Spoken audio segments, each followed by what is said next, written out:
नमस्कार, मेरा नाम प्रकाश है। आप टुडे बिहार न्यूज़ देख रहे हैं। बिहार में चुनाव की तारीख अब करीब आ गए हैं।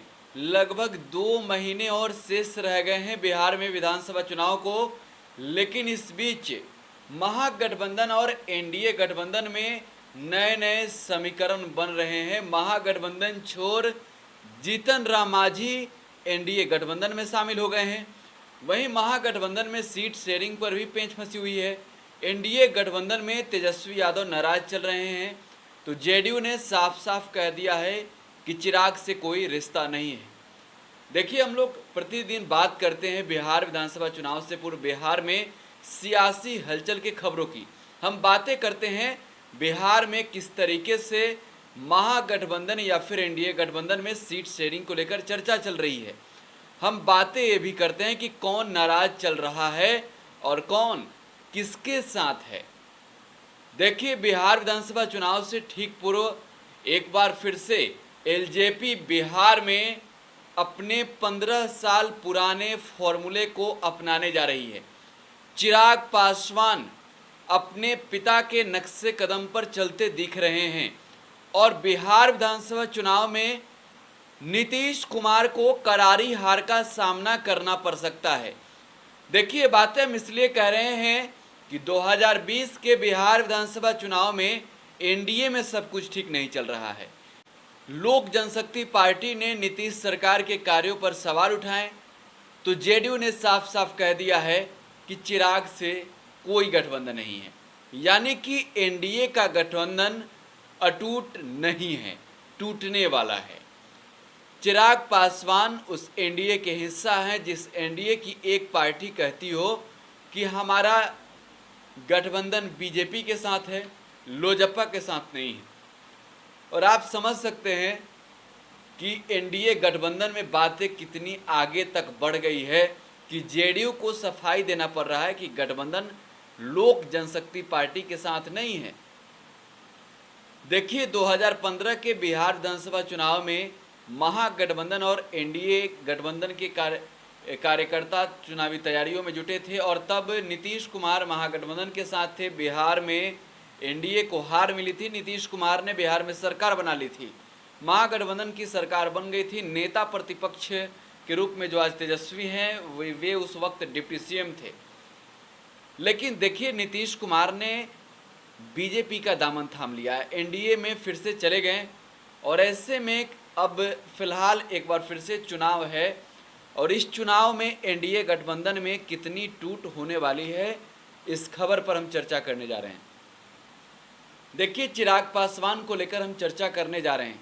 चिराग पासवान को लेकर खबरें आई कि चिराग महागठबंधन में जाएंगे, लेकिन देखिए अब जो खबरें सामने आ रही है, महागठबंधन के संपर्क में जरूर हैं चिराग पासवान। दिग्विजय सिंह ने कहा था कि महागठबंधन में चिराग पासवान का वेलकम है, जबकि महागठबंधन में सीट शेयरिंग पर पेंच फंसा हुआ है। तेजस्वी यादव 150 से अधिक सीटें मांग रहे हैं, लेकिन बाकी की पार्टियों को भी देखना है और चिराग ऐसे में महागठबंधन में आते हैं तो और भी खलबली बढ़ेगी। कई और पार्टियां जिस तरीके से जीतन राम मांझी महागठबंधन छोड़ एनडीए में चले गए हैं, एनडीए में शामिल हो सकती है। लेकिन हाँ, महागठबंधन को मजबूती तब मिलेगी जब सारी पार्टियां एक होकर लड़े। लेकिन देखिए, चिराग पासवान की बातें कर रहे हैं हम। बिहार में चिराग पासवान के सियासत को समझना है तो पिता रामविलास पासवान के 2005 के विधानसभा चुनाव में किए राजनीति से समझिए। देखिए, 2004 में कांग्रेस के साथ गठबंधन हुआ था, यूपीए गठबंधन, और 2005 में कांग्रेस के साथ गठबंधन वाली लोक जनशक्ति पार्टी ने आरजेडी के खिलाफ बगावती सूर देने शुरू कर दिए थे। जिस तरीके से वर्तमान में जनता दल यूनाइटेड और लोक जनशक्ति पार्टी के बीच बातें नहीं बन रही है, ठीक उसी तरह से 2005 के चुनाव के वक्त बिहार में लोक जनशक्ति पार्टी और आरजेडी के बीच बातें नहीं बन रही थी। आरजेडी ने जिद कर दिया था कि ज़्यादा सीटों पर चुनाव लड़ेंगे, जबकि लोक जनशक्ति पार्टी ने सीटें ज़्यादा मांगी थी। सीटें ज़्यादा नहीं मिली लोक जनशक्ति पार्टी को और हुआ वहीं। देखिए, इस बार चिराग पासवान ने कई बड़े ऐलान कर दिए हैं बिहार विधानसभा चुनाव से पूर्व। उन्होंने कह दिया है बिहार संसदीय बोर्ड की बैठक के समय कि बिहार में लोजपा 143 सीटों पर तैयारी करे, यानी कि 143 सीटों पर लोजपा चुनाव लड़ेगी। चिराग पासवान ने बिहार संसदीय दल की बैठक में 143 प्रत्याशियों की लिस्ट भी मांग ली है और एनडीए गठबंधन से मात्र 23 से 33 सीटें मिल सकती है। 23 से 33। देखिए, हम बातें इसलिए कर रहे हैं कि मांझी को भी यह सीटें देनी है। पहले चर्चा चल रही थी कि चिराग पासवान को 33 सीटें मिलेगी। हालांकि अगर मांझी को जनता दल यूनाइटेड की ओर से एडजस्टमेंट किया जाता है तो चिराग 23 सीटों पर चुनाव लड़ेंगे। और लेकिन चिराग पासवान, देखिए, चिराग पासवान बिहार विधानसभा का चुनाव इस बार 143 सीटों पर लड़ने जा रहे हैं। अपने प्रत्याशियों को चुनावी मैदान में उतारने को तैयार हैं और 143 प्रत्याशी उतरेंगे किस सीट से आपको बताने जा रहे हैं। देखिए, चिराग इस बार बिहार विधानसभा चुनाव में जनता दल यूनाइटेड का खेल खराब करेंगे, जनता दल यूनाइटेड का काम तमाम करेंगे। नीतीश कुमार के हार की सबसे बड़ी वजह बनने को भी एनडीए की पार्टी चिराग ही तैयार हैं। जी हां, हमें बातें इसलिए कर रहे हैं कि जब बिहार में 2005 का विधानसभा चुनाव था तब ठीक रामविलास पासवान ने भी ऐसे ही किया था। रामविलास पासवान ने तब आरजेडी के खिलाफ बगावत करी थी और आरजेडी ने बिहार में जितने सीटों पर चुनाव लड़ा था उन सभी सीटों पर अपने प्रत्याशियों को उतार दिया था। देखिए, 210 सीटों पर चुनाव लड़ी थी आरजेडी और 210 सीटों पर चुनाव लड़ने वाली आरजेडी ने बिहार विधानसभा चुनाव में 2005 के वक्त 75 सीटें जीती थी। वहीं लोक जनशक्ति पार्टी ने 178 सीटों पर चुनाव लड़ा था और 29 सीटें जीती थी। देखिए, भारतीय जनता पार्टी और जनता दल यूनाइटेड ने भी ज़्यादा सीटें नहीं जीती थी। नीतीश कुमार की पार्टी जेडीयू ने 55 सीटें जीती थी, वहीं बीजेपी ने 37 सीटें जीती थी। बिहार में किसी भी पार्टी के पास सरकार बनाने के लिए बहुमत नहीं था। अंततः बिहार में राष्ट्रपति शासन लगाना पड़ा और फिर चुनाव हुए। 2005 के चुनाव में नीतीश कुमार जीते, सरकार भी बनाई और एनडीए गठबंधन तब से बिहार में हावी रहा।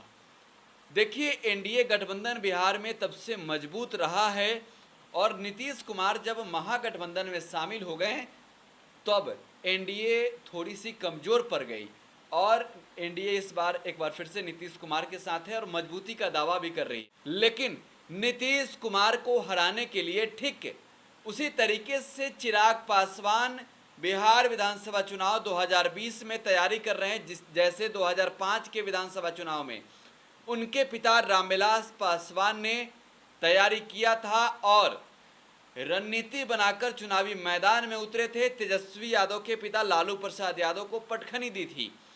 तो आप समझ सकते हैं कि रामविलास पासवान के नक्शे कदम पर चिराग चल रहे हैं तो बिहार में नीतीश कुमार की सरकार जानी तय है।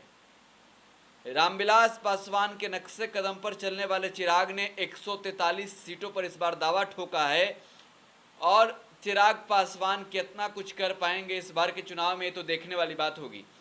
फिलहाल तेजस्वी यादव की बातें हम कर लेते हैं। देखिए, तेजस्वी यादव को चिराग के इस कदम से सबसे ज़्यादा फायदा मिलने जा रहा है। इस वजह से तेजस्वी यादव चिराग का समर्थन कर रहे हैं, चिराग का साथ दे रहे हैं। साथ ही नीतीश सरकार पर आरोप भी लगा रहे हैं कि चिराग पासवान के राजनीतिक करियर को समाप्त करना चाहते हैं नीतीश कुमार। तो ये जो बातें हैं समझने वाली बातें हैं। देखिए, 2005 के बिहार विधानसभा चुनाव में आरजेडी के खिलाफ बगावती सुर और बगावती जंग छेड़ दिए थे रामविलास पासवान ने। 2020 के चुनाव में नीतीश कुमार के खिलाफ उनके बेटे चिराग पासवान ने बगावत छेड़ रखी है। तो इसका फायदा सीधे सीधे इस बार तेजस्वी यादव को मिलने जा रहा है और हम इसी बातों को लेकर करें कि बिहार में इस बार महागठबंधन की सरकार बन सकती है, क्योंकि एनडीए में टूट होने वाली है। एनडीए अटूट नहीं है और सीट शेयरिंग के फॉर्मूले पर हम बातें करें तो ज़्यादा सीटें नहीं मिलने जा रही है। 23 से 33 सीटों की हम बात कर रहे हैं। 23 से 33 सीटों की बातें हम इसलिए कर रहे हैं कि चिराग पासवान को 33 सीटें मिलने वाली थी, लेकिन जैसी खबरें सामने आ रही है 10 सीटें काटकर जीतन राम मांझी को दी जा सकती है और बीजेपी 100 सीटों पर चुनाव लड़ सकती है, 110 सीटों पर जनता दल यूनाइटेड चुनाव लड़ सकती है। तो एनडीए गठबंधन में सब कुछ ठीक नहीं चल रहा है। हम लगातार चर्चा कर रहे हैं, चर्चा करते रहेंगे। आप टुडे बिहार न्यूज के साथ बने रहें। हम लगातार बिहार चुनाव से जुड़ी हर छोटी बड़ी खबरें दे रहे हैं। साथ ही बिहार चुनाव से जुड़ी हुई सबसे बड़ी विश्लेषण भी टुडे बिहार न्यूज पर जारी है। आप कहीं ना जाएं, यूट्यूब पर टुडे बिहार न्यूज को सब्सक्राइब कर लें। अगर फेसबुक पर वीडियो देख रहे हैं तो टुडे बिहार न्यूज के पेज को लाइक जरूर कर लें। धन्यवाद।